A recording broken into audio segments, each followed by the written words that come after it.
Hello guys, welcome to our channel A1 classes. स्वागत है आपका A1 क्लासेस पे। तो गाइस, आज हम सैंपल पेपर करने वाले हैं क्योंकि 28 तारीख के दिन हमारा पेपर है इंग्लिश का। तो किस प्रकार के क्वेश्चन आएंगे उसमें से, और लगभग इसमें से है ना 30 से 40% आपको फाइनल एग्जाम में पेपर में क्वेश्चन मिलेंगे। तो किस टाइप से अपने को पेपर करना है और किस प्रकार से हमें पेशेंस रखकर पेपर को कंप्लीट सॉल्व करना है, ठीक है। तो इस वीडियो को स्टार्टिंग से लास्ट तक जरूर देखें ताकि आपको थोड़ा सा एक जजमेंट हो जाए कि हाँ यार कितने समय में हम के पेपर को कर पाएंगे और कैसे पेपर को सॉल्व कर पाएंगे, किस टाइप से क्वेश्चन बनते हैं, कैसे बनते हैं, पेपर कैसा आएगा, ठीक है। तो आई होप आपका आज का पेपर बहुत अच्छा गया होगा हिंदी का, है ना। बट अब अपने को नेक्स्ट क्वेश्चन की या क्वेश्चन पेपर की तैयारी करना है। तो हम पेपर को बहुत अच्छे से लिखेंगे, है ना। और किस प्रकार से हम पेपर को करना है अपने को, इंग्लिश के पेपर को, तो जल्दी जल्दी वीडियो को शेयर कर दें, है ना, उन लोगों के पास जिन्होंने तैयारी नहीं की है। तो चलिए अपन पहला प्रैक्टिस सेट लगाते हैं यहाँ पे इंग्लिश का, MP बोर्ड का। तो पहले हमारा पैसेज आता है और ये पैसेज हमारा 10 नंबर का पैसेज आएगा। जो फर्स्ट पैसेज है हमारा, एजुकेशन इज सब system of the wider social system, है ना। although its function the autonomously, it has the linkage with economics, political, religious and other subsystem, है ना। powerful the influence the goal of the education of the subsystem।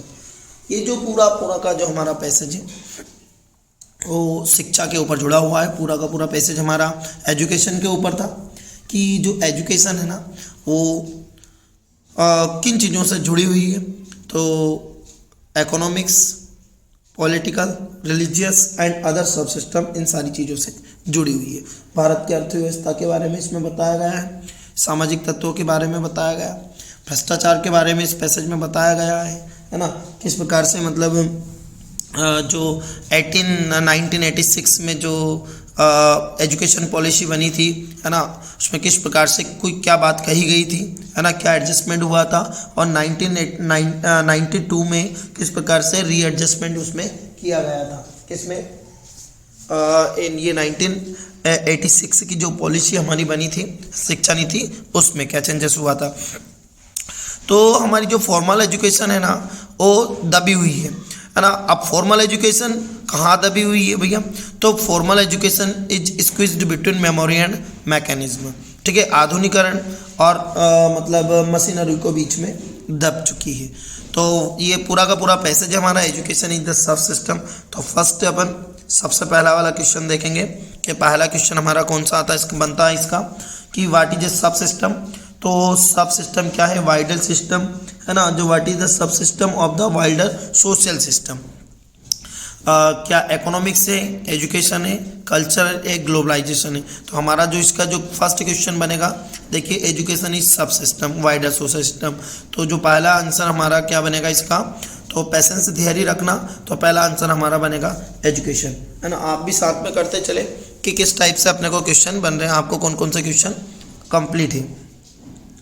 Education system is linked with, education system है और जो किन चीज़ों से जुड़ा हुआ है।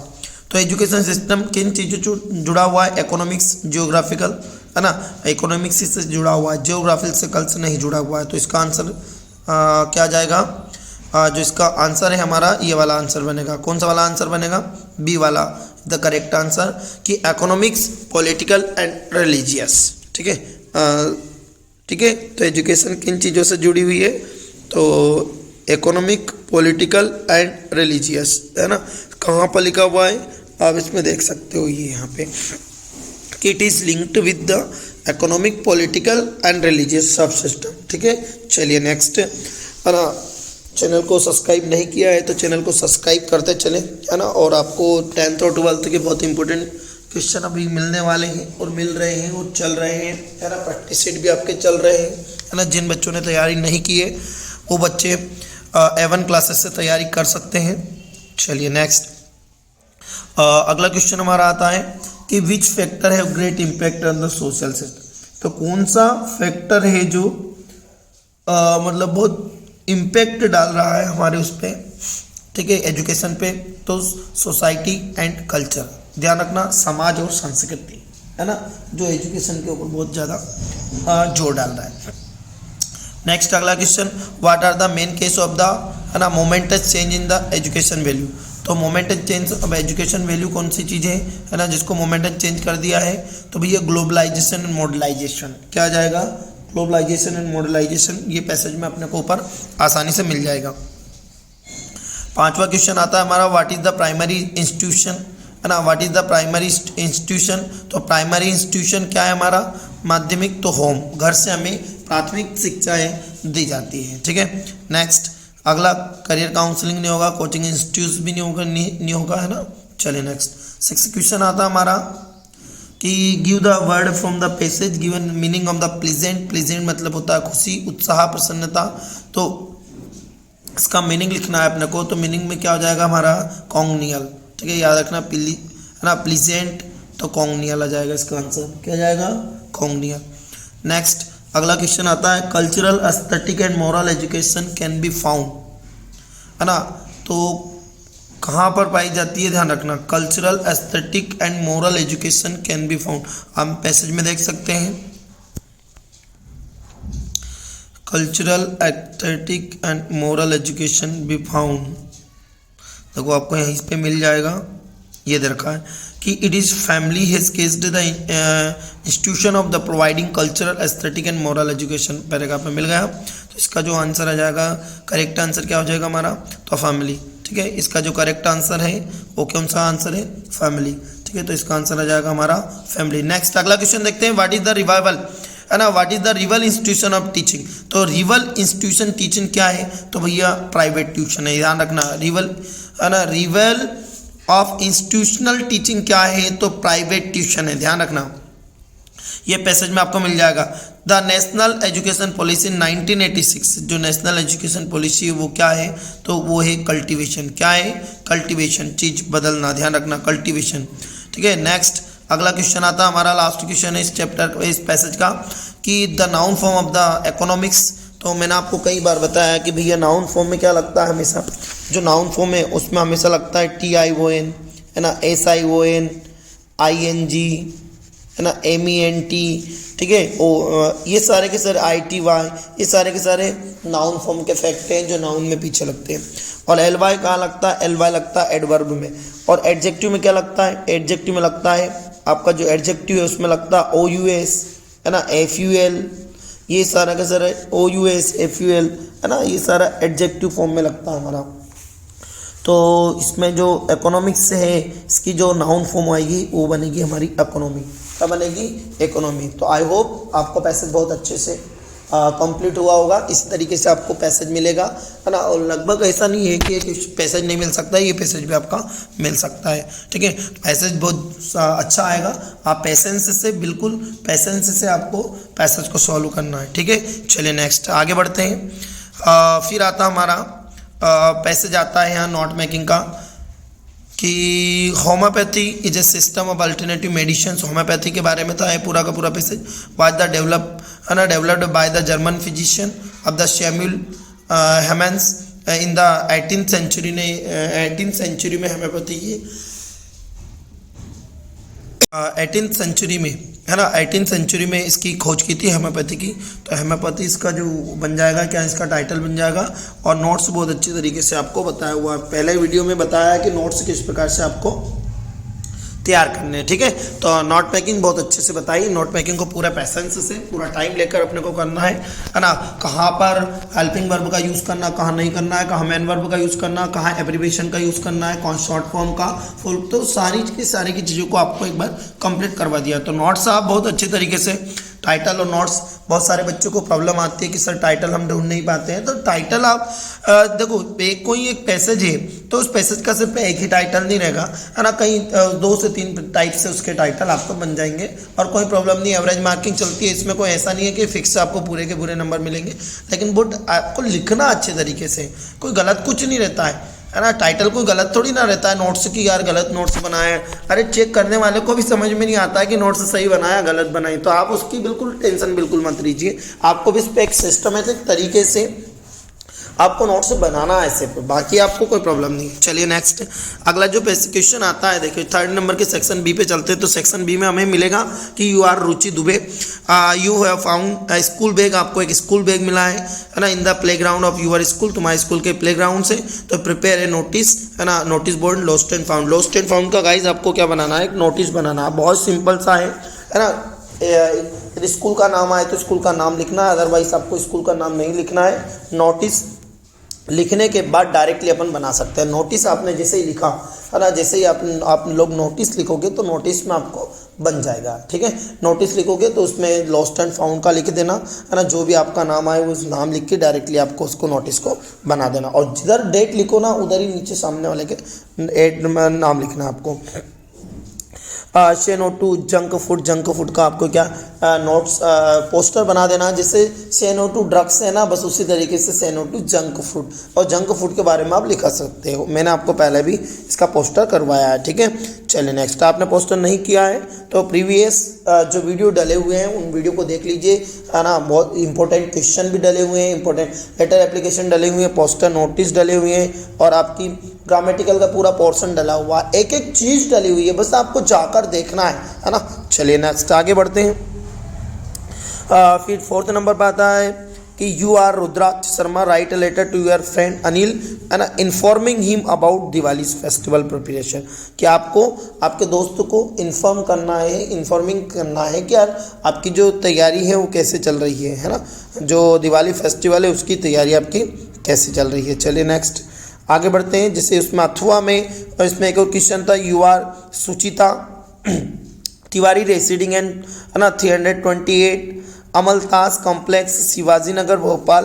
तो write letter of SDM of your area, SDM को लेटर लिखना भैया, requesting him to ban on the loud speaker of annual examination, कि जो एनुअल एग्जामिनेशन है उसमें लाउड स्पीकर पर बैन लगाना। बहुत ईजी तरीके से है यार, बहुत आसान है, तो बहुत आसानी से आप कर सकते हो, ठीक है। फिर आपका एक विटनेस वाला, एक देखो ये विटनेस की ये तो आ नहीं सकती है, लास्ट ईयर आ गई तो आपको कोई प्रॉब्लम नहीं है, पर मतलब इस तरीके से आपको बन सकता है ना, कि विटनेस वाली ट्रेन एक्सीडेंट का जो विटनेस है उसके वो बताना है। तो ट्रेन एक्सीडेंट का जो लोकेशन होती है, डेट होती है, टाइम होती है भाई, जहाँ ऑकर्ड जो घटना हुआ, घटना स्थल कहाँ हुई, तो उसके बारे में आप आसानी से रिपोर्ट पास्ट टेंस में अपन बना सकते हैं। या फिर एनी वन पैराग्राफ लिख देना किसी भी इंपॉर्टेंस ऑफ इंग्लिश लैंग्वेज के ऊपर, value of games, festival of India या ड्रीम, किसी के ऊपर भी आप लिख सकते हो, ठीक है। चलिए next fill in the blank देख लेते हैं। तो फिल इन द ब्लैंक्स किस प्रकार से आपके बन सकते हैं, और मैंने आपको वीडियो भी डाल चुका हूँ फिल इन द ब्लैंक्स के भी, उन्हीं में से कहीं अलग नहीं जाएंगे। आप बिल्कुल टेंशन मत लीजिए, बस ये आप एक प्रैक्टिस सेट देख लीजिए तो जिससे आपका रिविजन हो जाएगा, ठीक है। तो सबसे पहले देखिए हम, Mohan is blank MA of university, तो इसमें क्या आ जाएगा आपका N आ जाएगा, क्या आएगा इसमें N। तो यदि हम MA को लिखेंगे तो ऐसा आता है। और मैंने आपको बताया था का से या तक के लिए ए का यूज़ करते हो, और आ से हा तक के लिए एन का यूज़ करते हैं, बिल्कुल सिंपल लैंग्वेज में मैंने आपको बताया था। नेक्स्ट अगला है, सी डिड नॉट मेक मिस्टेक। तो ये नेगेटिव सेंटेंस है तो डेफिनेटली इसमें एनी लगेगा, ठीक है। तो नेगेटिव सेंटेंस होता है तो एनी का यूज़ करते हैं, बट एक बार देख लेना, जैसे कि वाटर वाले में नहीं हुआ था, है ना, तो थोड़ा सा देखना है, बाकी कोई सुनिए आंख मीच के लगाओ, कोई दिक्कत नहीं। 3rd नंबर, स्मार्ट वर्क करना ना कि हार्ड वर्क करना। भैया स्मार्ट वर्क करना है ना कि हार्ड वर्क, झंडे उखाड़ना है ना कि गाड़ना है ना। गड़े हुए के झंडे उखाड़ते चल रहे हैं अपन हर साल, तो इस साल भी अपने को झंडे उखाड़ना है, ठीक है। तो when I was at school, कि जब मैं स्कूल में था तो आई नेवर अंडरस्टूड फिजिक्स, मुझे फिजिक्स समझ में नहीं आती थी भाई। तो पास्ट की बात बता रहा ना, तो पास्ट की बात बता रहा है, तो पास्ट का मॉडल तो हमारे पास एक ही मॉडल है ना। आप यहाँ पर पास्ट का मेरे पास एक ही मॉडल है, कुड। तो स्मार्ट वर्क करना है तो ये पास्ट में है, तो हमें ये वाला भी सेकंड सेंटेंस भी पास्ट में बनेगा, तो डेफिनेटली पास्ट का मॉडल कुड है, तो कुड का यूज़ आप कर सकते हो। मे का यूज़, है ना, पॉसिबिलिटी के बदले बताते हैं, प्रेजेंट की पॉसिबिलिटी मे का यूज़ करते हैं अपन यहाँ पे, ठीक है। नेक्स्ट अगला आता है कि आई हेल्प यू, तो मे आई हेल्प यू, है ना, या कुड आई हेल्प यू। यहाँ पे क्या जाएगा, यहाँ पे भी क्या आएगा, मे आई हेल्प यू, में क्या मैं तुम्हारी मदद कर सकता हूँ, है ना, मतलब आप यहाँ पर बोल सकते हो, ठीक है। तो यहाँ पे कुड तो है ही नहीं ऑप्शन में, तो यहाँ पे क्या आएगा, विल आएगा। ध्यान रखना क्या आएगा, विल आएगा, ठीक है। विल नहीं यार, मे आएगा, सॉरी, बोल निशान मैं उस पर लगा रहा हूँ, बाकी कोई दिक्कत नहीं, सॉरी। तो यहाँ पे आ जाएगा हमारा may I help you. A cat jumped the running water, ठीक है, मतलब रनिंग ए केट जम्प्ड है ना इनटू द रनिंग वाटर, ध्यान रखना चलते हुए पानी में, इन द रनिंग वाटर है ना। द केट जंप, जो केट है उसने जंप मारा इनटू द वाटर, तो इनटू का यहाँ पे यूज़ करना है, ठीक है। इसमें इनका भी यूज़ हो सकता है क्योंकि देखो देखो जो पानी है वो चल रहा है, बाकी जो वो है ना, वो जो क्या नाम उसका जो जिसको अपन बोल सकते हैं क्या, जो बिल्ली है वो जंप मार रही है, वो वहीं से पानी चल रहा है, तो यहाँ इन भी आ सकता है, बट यहाँ पे हम इनटू के साथ जाएंगे। नेक्स्ट अगला आता है there is life there is hope, है ना, याद रखना there is life there is hope, है ना, जब तक जीवन है जब तक ही उम्मीद है ना, जीवन गया लाइफ गई, तो इसमें आ जाएगा हमारा एज लॉन्ग एज, ध्यान रखना क्या आ जाएगा इसमें, एज लॉन्ग एज नहीं आएगा, क्या एज लॉन्ग एज ही आएगा, बिल्कुल एज लॉन्ग एज आएगा, अब टेंशन मत लीजिए, ठीक है। नेक्स्ट आगे बढ़ते हैं। अब हम देखते हैं यहाँ पर पहला सो दैट का यूज़ करना है हमारे टू के स्थान पे, तो सबसे पहले आप क्या करें कि सबसे पहले तो टू हटाया, इसकी जगह पे सो लगा दिया, फिर ये वाला टू हटाया, इसकी जगह पर आपने क्या लगा दिया, दैट लगा दिया, ठीक है। यहाँ टू हटाया दैट लगा दिया, ठीक है। अब ये दैट लग गया, दैट के बाद हम क्या करेंगे आपको पता है कि जो सब्जेक्ट यहाँ पर था उसी सब्जेक्ट को यहाँ पर लेकर आएंगे, ठीक है। जो सब्जेक्ट हमारा यहाँ पर है, पहले तो यहाँ इसको हटा दिया, इसकी जगह पे सो कर दिया, इसकी जगह पे दैट कर दिया, अब जो सब्जेक्ट यहाँ पर है वही सब्जेक्ट हम यहाँ लेकर आएंगे, ठीक है। क्योंकि वो इतना ज़्यादा वृद्ध है कि वो नदी को क्रॉस नहीं कर सकता है, तो इसका जो आंसर बनेगा वो क्या बनेगा, यहाँ पर बन जाएगा हमारा कि ही इज़ है ना टू ओल्ड, ठीक है, यहाँ लगा देंगे हम दैट, और जो सब्जेक्ट है यहाँ वही सब्जेक्ट यहाँ जाएगा। अब यहाँ पर इसे मारे तो यहाँ क्या कैन नॉट आ जाएगा, ठीक है, क्या आ जाएगा, एक साथ लिखना है कैन नॉट, है ना, और यहाँ लिख देंगे क्रॉस द रिवर, ये बन जाएगा हमारा आंसर, ठीक है। चलिए नेक्स्ट अगले क्वेश्चन पे से चलते हैं। ही नॉस मी, है ना, सी नॉस मी पैसिव वॉइस बदलना है, तो सिंपल सा है, मैं इधर आया तो आई बन गया, ठीक है, सी उधर गया तो क्या बन गया आपका हर से पहले क्या लग गया यहाँ पे टू। सर आपने बोला था कि ऑब्जेक्ट के पहले बाय लगेगा, बट बाय कब लगेगा याद रखना, क्योंकि यदि यहाँ पर नॉन वर्ब है, क्या वर्ब है, जैसे नॉन वर्ब है, मैरिड वर्ब है, इनके साथ टू का यूज़ होता है, इंटरेस्टेड के साथ इनका यूज़ होता है ना, कंटेंट के साथ इनका यूज़ होता है, अमेज्ड प्लीज्ड, है ना, ये सरप्राइज्ड, ये सारे के सारे इनके साथ अपनी फिक्स प्रीपोजिशन आती है, जो मैंने प्रीवियस वीडियो में आपको बताया है, ठीक है। तो यहाँ वर्ब का थर्ड फॉर्म आ जाएगा, जो नो है उसकी जो थर्ड फॉर्म क्या हो जाएगी हमारी, नॉन की थर्ड फॉर्म नॉन हो जाएगी, ध्यान रखना नॉन हो गई, ठीक है। उसके बाद यहाँ क्या वर्ब में एस लगा था, इसलिए आई के साथ यहाँ एम आ जाएगा, तो आंसर बन जाएगा हमारा कि I am known to her, क्या आ जाएगा, I am known to her, इसका आंसर आ जाएगा, ठीक है। हु का यूज़ करना है, देखो यहाँ पे Gopal is my best friend, Gopal मेरा बेस्ट फ्रेंड है, और who is the merit list, तो आपको कुछ नहीं करना है यहाँ पे, ये जो ही है ये किससे रिलेटेड है, गोपाल से, तो गोपाल के बाद क्या आ जाएगा यहाँ पे, गोपाल के बाद हु आ जाएगा, तो सबसे पहले अपन आंसर क्या लिखेंगे, यहाँ लिखेंगे गोपाल, ठीक है, फिर लिखेंगे हम हु, ठीक है, फिर रिलेटिव क्लोज में पूरा का पूरा सबऑर्डिनेट क्लोज जोड़ देंगे, ठीक है। हु के बाद आ जाएगा यहाँ पर का हैज़, फिर आ जाएगा स्टॉप द मेरिट लिस्ट, ठीक है। ऊपर क्या बच रहा है, इज माई फ्रेंड, यहाँ जाएगा फिर इज माई फ्रेंड, ठीक है, क्या जाएगा यहाँ पे इज माई फ्रेंड, ठीक है। तो गोपाल हु हैज़, गोपाल है ना, Gopal who has topped the merit list, यहाँ जाएगा इज माई फ्रेंड, ठीक है। तो ये रिलेटिव क्लोज मैंने आपको बहुत अच्छे से कराया है, ठीक है। नेक्स्ट आगे बढ़े, नेक्स्ट अगले क्वेश्चन पे चलते हैं। तो अगला क्वेश्चन हमें मिलता है, आपको यहाँ पे क्या करना है कि नो सूनर का यूज़ करना है, तो भैया एस सूने से हटाया, आप सबसे पहले तो क्या लगा दीजिए, नो सूनर, क्या लगा देंगे, नो सूनर। अब नो सूनर के जस्ट बाद उसकी कंडीशन होती है कि हेल्पिंग वर्ब को लगाना पड़ता है, तो आपको यहाँ पे हेल्पिंग वर्ब को लगाना पड़ेगा, तो आपका हेल्पिंग वर्ब आ जाएगा डिड, क्यों आ जाएगा डिड, क्योंकि देखो यहाँ पर क्या है, वर्ब का सेकंड फॉर्म है, शाह सेकंड फॉर्म है, तो सेकंड फॉर्म में से हेल्पिंग वर्ब डिड निकलेगी, एस सूने से हट गया आपका, फिर बचेगा यहाँ पे आई के बाद अपन फिर क्या करेंगे मालूम आपको, सी हो जाएगा इस की जगह पे, क्यों हो जाएगा, क्योंकि उसमें से अपन ने डिड निकाल दिया, तो वर्ब का फर्स्ट फॉर्म बचा, ठीक है। फिर यहाँ पे सी के बाद हर, और दोनों सेंटेंस के बीच में देन लग के सेंटेंस पूरा का पूरा जुड़ जाएगा, है ना। क्या जुड़ जाएगा पूरा, आई न्यू, है ना, there was wrong, sorry something wrong, ठीक है। तो ऐसा आंसर बन जाएगा, ठीक है। नेक्स्ट आगे बोलो। आगे प्रेजेंट कंटिन्यूस में चेंज करना आपको, तो आपका प्रेजेंट कंटिन्यूस में चेंज हो जाएगा, तो ही और ही के साथ इज आ जाएगा, और यहाँ परचेस में क्या आ जाएगा, आईएनजी लग जाएगा, परचेसिंग अ न्यू कार, ठीक है। नेक्स्ट अब अपनों को सो का यूज़ करना है, तो आपको इसमें ही फेल्ड, ठीक है, यहाँ पे लिखना आपको he did not study well, कि वह उसने पढ़ाई सही से नहीं की, सो इसलिए ही फेल्ड, इसलिए वो फेल हो गया। तो दोनों के बीच में ये जो ये he did not study well, ये फर्स्ट सेंटेंस कर देना, उसके बाद सो लगा देना, और सो के बाद अब यहाँ पे ही फेल्ड लिख देना, ठीक है। नेक्स्ट चलिए आगे। आई होप आपको डूअर्स डायरेक्टेड बहुत अच्छे से आई होगी, और ये डूअर्स डायरेक्टेड मैं आपको पहले करा चुका हूँ, ठीक है। तो आप कि वीडियो को स्टार्टिंग से लास्ट तक जरूर देखें, तो आपका एक पेपर सेट कंप्लीट हो जाएगा। वंस अपॉन टाइम है there was a man who went around the selling of red traps. देखो तो ये रेड ट्रेप वाले का है, इसका पहला क्वेश्चन आ जाएगा नेम द चैप्टर, चैप्टर का नाम क्या है भैया, द रेड ट्रेप हो जाएगा, ठीक है। नेक्स्ट अगला क्वेश्चन आ जाएगा यहाँ पर, कि अगला क्वेश्चन आ रहा है कि what is the antonym of the pretty. Pretty का मतलब पीटी, पीटी है ना, पीटी का मतलब होता है छोटा भैया, तो एंटोनियम का मतलब होता है, आपने सुना होगा एंटोनियम, एंटोनियम मतलब होता है अपोजिट मीनिंग, तो पीटी मतलब होता है तुच्छ, तो आपने देखा होगा स्मॉल का मतलब भी छोटा ही होता है, ठीक है। मेजर का मतलब होता है मुख्य, या लिटिल इम्पोर्टेंस मतलब होता है छोटा।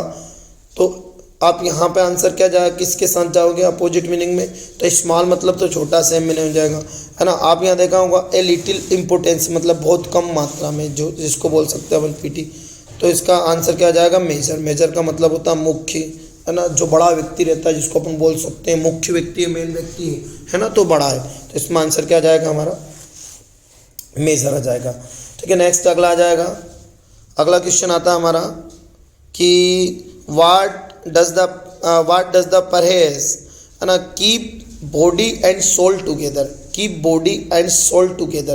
तो इसमें इसका जो आंसर क्या बनेगा, कीप बॉडी सोल, तो स्टे अलाइव मतलब अकेला रहना, या फिर स्टे पेसिमिस्टिक, पेसिमिस्टिक या ऑप्टिमिस्टिक, तो इसमें आ जाएगा स्टे पेसिमिस्टिक, ठीक है। तो क्या जाएगा, पेसिमिस्टिक, याद रखना क्या आएगा, पेसिमिस्टिक। नेक्स्ट अगला, name the author's is chapter, chapter के नेम क्या है, जो चैप्टर है रेड ट्रेप को किसने लिखा है, सेल्मा लेगरलॉफ ने। किसने लिखा है, सेल्मा लेगरलॉफ, याद रखना सेल्मा लेगरलॉफ। अब ग्लेंस्ड का मतलब आपको बताना भैया, ग्लेम्ड, तो ग्लेम्ड का मतलब होता है, क्या होता है ग्लेम्ड का मतलब होता है, क्या होता है ग्लेम्ड, है ना। तो ग्लेम्ड का सिनोनियम शब्द लिखना है ना। ग्लेम्ड मतलब होता है भूखा, जिसको अपन बोल सकते हैं, है ना। तो मीनिंग क्या बनेगा ग्लेम्ड का आपका, ठीक है, सिनोनियम शब्द लिखना है। तो स्पार्कल मतलब होता है चमकीला, है ना, और डल मतलब होता है नीरस, अगली मतलब बदसूरत होता है भैया, है ना। डल और अगली एक दूसरे के अपोजिट मीनिंग है, डार्क मतलब भी है, स्पार्कल का मतलब होता है चमकीला, ठीक है। तो क्या जाएगा इसमें, चमकीला मीनिंग आ जाएगा, स्पार्कल क्या आ जाएगा इसका मीनिंग, क्योंकि इन तीनों का मतलब मीनिंग सेम ही लग रहा है, क्योंकि अगली मतलब बदसूरत, डल मतलब भी बदसूरत, और डार्क मतलब होता है अंधेरा, है ना। तो इसका मीनिंग आप निकाल सकते हो इस तरीके से, तो स्पार्कल इसका मीनिंग आ जाएगा। पोएम की एक्सट्रैक्ट आ रही है, तो पोएम की एक्सट्रैक्ट क्या आ रही है कि driving from my parents to the Cochin last Friday morning I saw my mother beside me, तो डोजिंग। तो यहाँ फर्स्ट वाला क्वेश्चन क्या जाएगा, कब जा रही थी, द पोएटिस इज ड्राइविंग, तो यहाँ फ्राइडे को जा रही थी, क्या आ जाएगा, फ्राइडे, यहाँ पे लिखा हुआ है। और who is the sitting beside her mother, तो कौन बैठा था उनके साइड में, उनकी मम्मी बैठी थी, ठीक है। नेक्स्ट अगला क्वेश्चन आता है कि what is the name of the poem, poem का नाम क्या है, तो माई मदर एट 66, है ना, सी वाला इज द करेक्ट आंसर हो जाएगा, क्या आ जाएगा, सी, माई मदर एट 66। चलिए नेक्स्ट अगला देखते हैं आगे, चलिए नेक्स्ट अगला है the Shokalskiy has the managed the west her self the thick and the stitch office between the peninsula and Tapold islands और विच इज़ द प्रिवेंटिंग। तो ये जो हमारा जो पैसेज है, ये पैसेज विस्तास का है, तो विस्तास का पैसेज जब भी आपको थोड़ा समझ नहीं आए तो समझ जाना है कौन से चैप्टर का है ना, journey to the end of the earth का, तो इसमें पहला वाला, how many student were the part of the student on program, कितने बच्चों ने पार्टिसिपेट किया था। तो आपका यहाँ लिखा था so we were all the kited that go takes the, है ना, यहाँ पे देखना, so the manage this office between the panacea and the कमी further incepted, so we did not extend, है ना, वो द सो गेंगल प्लांक, है ना, गेंग, है ना, gangplank and walk on the ocean, so there were the all 52 of us kited the goat exact 52, ठीक है। तो इसका आंसर क्या जाएगा 52 स्टूडेंट। और what is the caption of the instruct, तो what is the caption on the instruct to walk on the water, पानी के ऊपर चलना, ठीक है, याद रखना क्या होगा टू वॉक। गो टैक्स क्या है, तो भैया गो टैक्स क्या है, तो a tax pay to government, या फिर फैब्रिक देख मेक द स्किन फेयर, या द टेलीफिन फैब्रिक, या पेनुसिया टॉप्ड।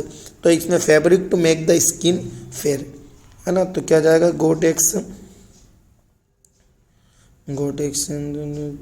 ठीक है। चलिए आगे बढ़ते हैं, नेक्स्ट अगला आ जाएगा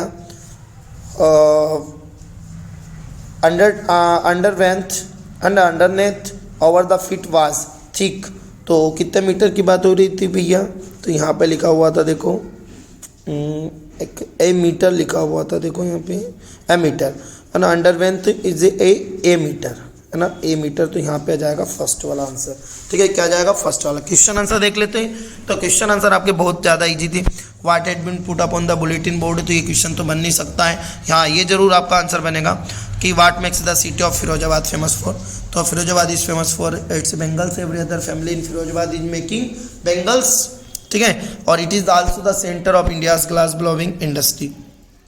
ये क्वेश्चन भी बन सकता है, why was Douglas determined to get his share of water, और ये वाला question, who is India's today world is the chief source information about the personality, the interview का है ना। Why did the peddler decline the invitation, what is Sahib looking for in the garbage dumps, बहुत important question है यार ये, है ना। Late winter moon वाला लास्ट ईयर आ गया पर डिस्क्रिप, फर्स्ट वाला क्वेश्चन बन सकता है, व्हाट काइंड ऑफ लाइफ, है ना, what kind of life does the poet wants, है ना, वो वाला। और ट्री स्प्रिंटिंग वाला बन सकता है, ये वाला क्वेश्चन बन सकता है, what will counting up to 12 and keeping still, ठीक है। नेक्स्ट रोड साइड स्टैंड का ये वाला क्वेश्चन भी बहुत इंपॉर्टेंट है जो बन सकता है, what was the play of the folk who had put up the roadside stand, royal infant who was doctor Sadao, तो द थर्ड लेवल, बहुत इजी क्वेश्चन है, बहुत शानदार क्वेश्चन है ना। How did the mister ML pay tribute to the French language, ये question बहुत शानदार है। व्हाट इंपॉर्टेंट कि what could be some of the reason for people migration people from villages to cities. तो आप पेपर का अपन बहुत अच्छे से अपन ने रिविजन किया है। ज़्यादा से ज़्यादा इस वीडियो को शेयर करें अपने दोस्तों के साथ, अपने मित्रों के साथ, है ना, और उनको ज़्यादा से ज़्यादा कहें कि इन क्वेश्चनों को पढ़ें या ऐसे पेपर को सेट करेंगे, हल करेंगे अपन, तो डेफिनेटली अपने को बहुत अच्छा। और ये पेपर सेट करना याद रखना कि पेपर से पहले यदि हमने पेपर सेट लगाए हैं तो डेफिनेटली अपने को अच्छे मार्क्स आएंगे, क्योंकि प्रैक्टिस आपको करनी पड़ेगी, भाई ध्यान रखना। What is the sadness, what is the childish longing, बहुत ईजी है। और why is the Antarctica place to go to understand the earth present past and future, confirm आपका ये मैसेज आएगा। तो ये आपका पेपर आज कंप्लीट हुआ है। तो आई होप आपका पेपर अच्छा गया होगा हिंदी का। तो अब इंग्लिश की तैयारी करें, हम 28 तारीख के दिन पेपर है आप लोगों का, तो बेस्ट ऑफ लक, बहुत अच्छा पेपर जाएगा। और जिन बच्चों ने तैयारी नहीं की है तो वो A1 क्लासेस पे मतलब कोई हमारा कोर्स वोर्स तो है नहीं, हम तो यूट्यूब पे फ्री ऑफ कॉस्ट पढ़ाती हैं, ऑफलाइन पढ़ाते हैं। तो आप ऑफलाइन तो पॉसिबल नहीं है, बट ऑनलाइन आप वीडियो देखकर आप आसानी से अपने को अपने नंबर को अच्छा इंक्रीज कर सकते हो, बेस्ट नंबर ला सकते हो। तो good luck, thank you so much.